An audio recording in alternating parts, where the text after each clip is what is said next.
네, 내소사를 지나서 이제 내소사에 좀 이렇게 능가산 중턱에 있는 이제 관음전에 좀 올라가 보려고 이제 올라오고 있습니다. 중간에 숲속에 쉼터가 있는데 산바람이 너무 상쾌하게 불어요. 이거는 말로 이제 표현하기가 어렵다.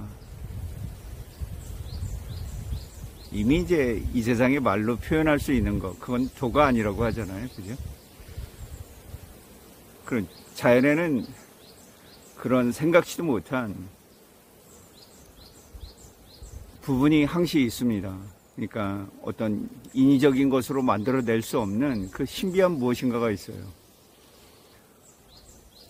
이런 산바람은 너무 상쾌하죠.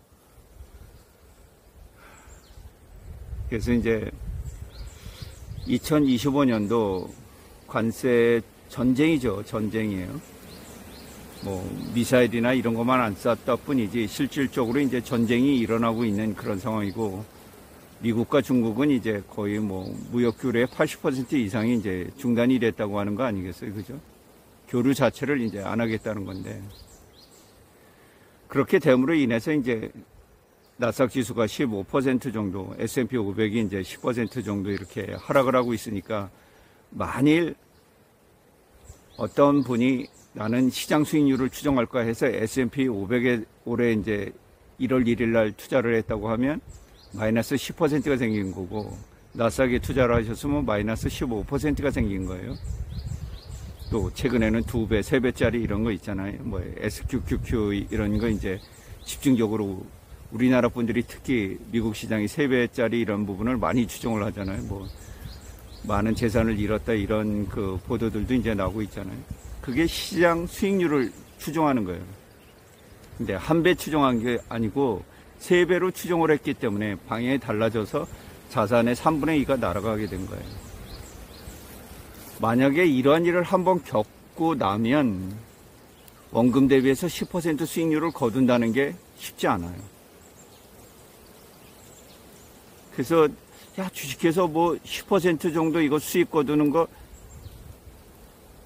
너무 쉬운 거 아니야? 이렇게 생각할 수 있는데 천만에요. 원금 대비해서 10% 매년 수익률을 내면 전 세계 최고 고수에 해당됩니다. 그러니까 내가 원금 대비해서 10% 수익을 낼 수 있다 하면 님은 주식의 최고 고수에 해당되는 분이시라고 보시면 돼요. 이게 복리로 누적이 되니까요. 그래서 제가 드리고 싶은 이야기는 너무 과도한 수익률을 생각하지 말자는 거예요. 여러분들 그 은행에다가 이자 3%, 4% 받기 위해서 원금을 1년 동안 예치해 두잖아요. 근데 주식에선 하루에 10%씩 이렇게 돈이 늘어나는 걸 기대한단 말이죠. 근데 거의 불가능에 가깝습니다. 어쩌다가 운이 맞으면 닿을 수가 있죠. 자신의 원금을 한 종목에 올인해서 그 종목이 뭐 10%, 20% 날아가면 원금 대비 수익률이 그렇게 될 수 있어요. 근데 포트를 분산하잖아요. 종목을 나누잖아요. 그 중에서 한 종목만 깨져도 그 수익률에 도달을 못합니다. 나머지 종목이 다 수익률이 좋아도 한 종목이 크게 깨지면은 그 10% 수익률에 도달을 못해요. 여러분들이 개별 종목 투자해가지고 내 수익률에 플러스 10%가 찍히는 걸 보는 게 그렇게 절대적으로 쉬운 일이 아니라는 거. 이걸 좀 이해를 하셨으면 좋겠어요. 자, 행복이죠. 어떤 게 행복이냐. 불행한 사람은 이런 불행을 타고나요. 내가 내 아이를 학교에서 시험 보면 100점을 맞을 거라고 생각을 해요. 근데 99점을 맞아왔어요. 굉장히 화가 나요. 불행해요. 이 자식 이거 100점 맞을 거 왜 99점밖에 못 맞았어? 하고 막 매를 들 수도 있거든요. 그런데 어떤 부모는 아유, 내 자식 이거 양갓집 기수인데 한 60점만 맞으면 좋겠어 이렇게 바라고 있어요. 그런데 이가이가 80점을 맞아오는 거예요. 그럼 굉장히 행복하죠. 기대 이상의 성적을 냈을 때 행복한 거예요. 기대보다 작아진 실적을 냈을 때는 굉장히 화가 납니다. 주식에서 행복해지는 길은 기대 수익률을 낮추는 거예요. 내 기대 수익률이 커질수록 그것에 도달할 가능성이 낮아지고요. 그러면 굉장히 불행해집니다. 스스로 불행을 선택하는 거예요.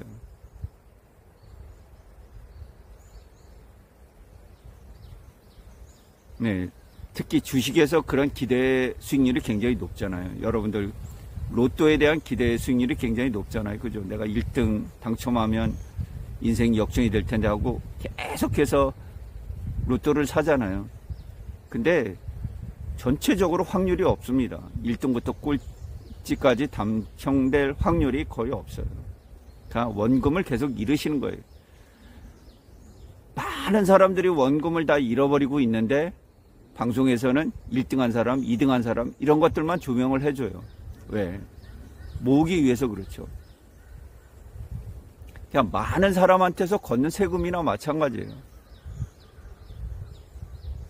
주식도 이 기대 수익률이 크면 불행해질 가능성이 지대하게 높습니다.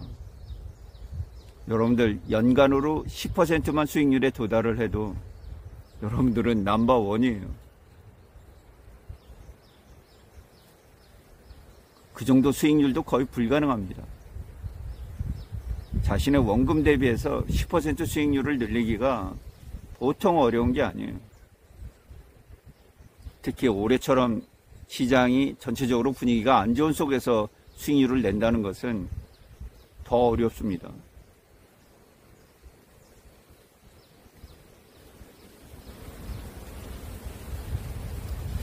글쎄, 이 관세 전쟁이 어떻게 마무리가 될지 모르겠어요.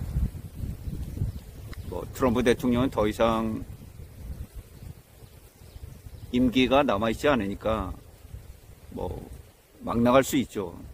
하지만 내년도 선거가 다가오고 있는 공화당 의원들은 좌불안석입니다. 이미 이제 올해도 4월이 가고 5월달이잖아요.